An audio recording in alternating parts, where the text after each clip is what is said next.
ফেলুট মাওলানা মামুনুল হক সাহেব তথাকথিত রাজনীতিবিদ বা সুশীলরা যা বলতে পারেনি মাথা উঁচু করে তাই আপনি বলেছেন। ধন্যবাদ আপনাকে।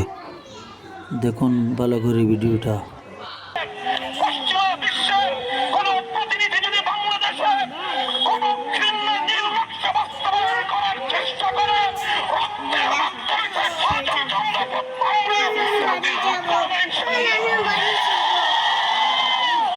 ফেলুট মাওলানা মামুনুল হক সাহেব তথাকথিত রাজনীতিবিদ বা সুশীলরা যা বলতে পারেনি মাথা উঁচু করে তাই আপনি বলেছেন। ধন্যবাদ আপনাকে। দেখুন ভালো করে ভিডিওটা। পশ্চিমা বিশ্বের কোন প্রতিনিধি যদি বাংলাদেশে কোন ঘৃণ্য নীল নকশা বাস্তবায়ন করার চেষ্টা করে রক্তের মাধ্যমে সে ফাটল কামড়াবো।